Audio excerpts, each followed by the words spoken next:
آگے بڑھتے ہیں تو بات کر لی تھی میرے والے، اور جو واقعہ میں نے بیان کیا تھا کہ دو صحابہ کا واقعہ میں نے بیان کیا تھا، وہ آپ تک پہنچا ہے کہ آن لائن؟ اسماعیل ذرا کنفرم کیجیے یا اسحاق صاحب یا کوئی صاحب ہمارے پاس کر دیں۔ اچھا چلیں، بہرحال ہم آگے بڑھتے ہیں تو بات رکھتی کہ کس سطح تک جو ہے وہ اس کی ممانعت کی گئی، تو پھر اس کے بعد جو ہے وہ استثنا دیکھ لیتے ہیں، ایکسیپشن کون سی چیزوں کا، یعنی غیبت کہاں پر شرعی طور پر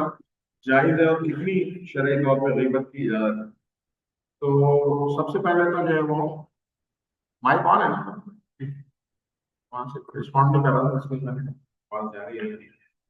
آواز آ رہی ہے، میں تو بول رہا ہوں آپ بتائیں مسئلہ ہے نا،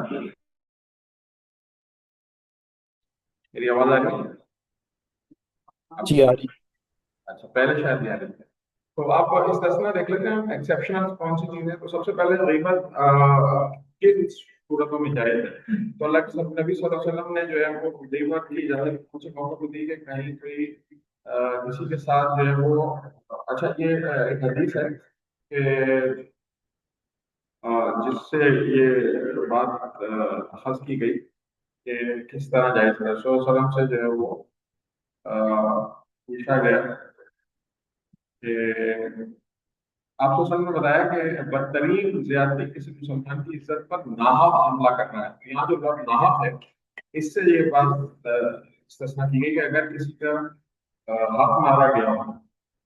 اور کسی پہ ظلم ہو تو وہ ایسی جگہ پر اپنے مظلوم کی شاید کسی کے سامنے لے کے جائے اور اس کو یقین ہو کہ وہاں سے اس کی جو ہے وہ حق تلفی ہو، اس کا ازالہ ہوگا، تو وہ جو ہے۔ اچھا اسی طرح سے آپ صلی اللہ علیہ وسلم نے فرمایا کہ کیا کہتے ہو کہ یہ سب، اچھا ایک دفعہ کا واقعہ یہ ہوا کہ ایک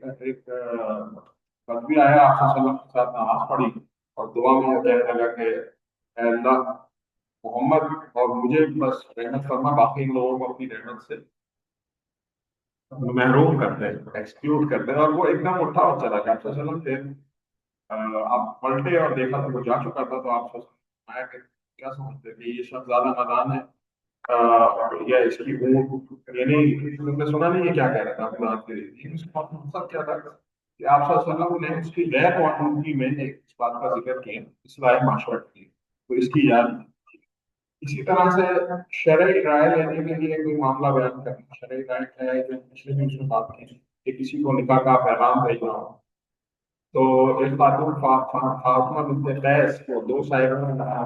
نکاح کا پیغام بھیجا، تو حضرت ابو جہل اور ایک اور صاحب جو ہے مشورہ طلب کیا کہ یہ بات کرنی چاہتے ہیں، تو آپ سے فرمایا کہ معاویہ مخلص ہے اور ابو جہم بیویوں مارتے پیٹتے، سوری ان دونوں کے بعد معاویہ اور حضرت ابو جہم کے لیے بے شک ہے، آپ نے فرمایا کہ معاویہ جو ہے وہ بیویوں کو مارتے ہیں اور ابو جہم جو ہے وہ معذرت میں ریپیٹ کر رہا ہوں، میں غلط پڑھ گیا، معاویہ مخلص ہے اور ابو جہل جو ہے وہ بیویوں کو مارتے ہیں، تو یعنی آپ صلی اللہ علیہ وسلم نے وہاں اس خاتون کے لیے کہ جو شادی کرنے جا رہی تھی اور اس کا معاملہ پوری زندگی کا تھا، اس کو یہ بتا دیا کہ یہ معاملات ان ہوں گے، تو یہاں پہ دیکھیں کہ وہ دونوں چیزیں ایسی تھیں جو سچ تھیں اور اگر ان کے سامنے بھی کہی جاتی لیکن شرعی طور پہ یہاں پر جائز رکھتے ہیں۔ اسی طرح فسق اور بدعت کی تردید کرنے کے خلاف یہ تنقید کرنا وہ بھی جائز ہے۔ حضرت عائشہ فرماتی ہے صلی اللہ علیہ وسلم نے فرمایا ایک فرد آیا، کہا کہ یہ بڑا اپنے جو ہے نا علاقے کا برا ہے، اپنے قبیلے کا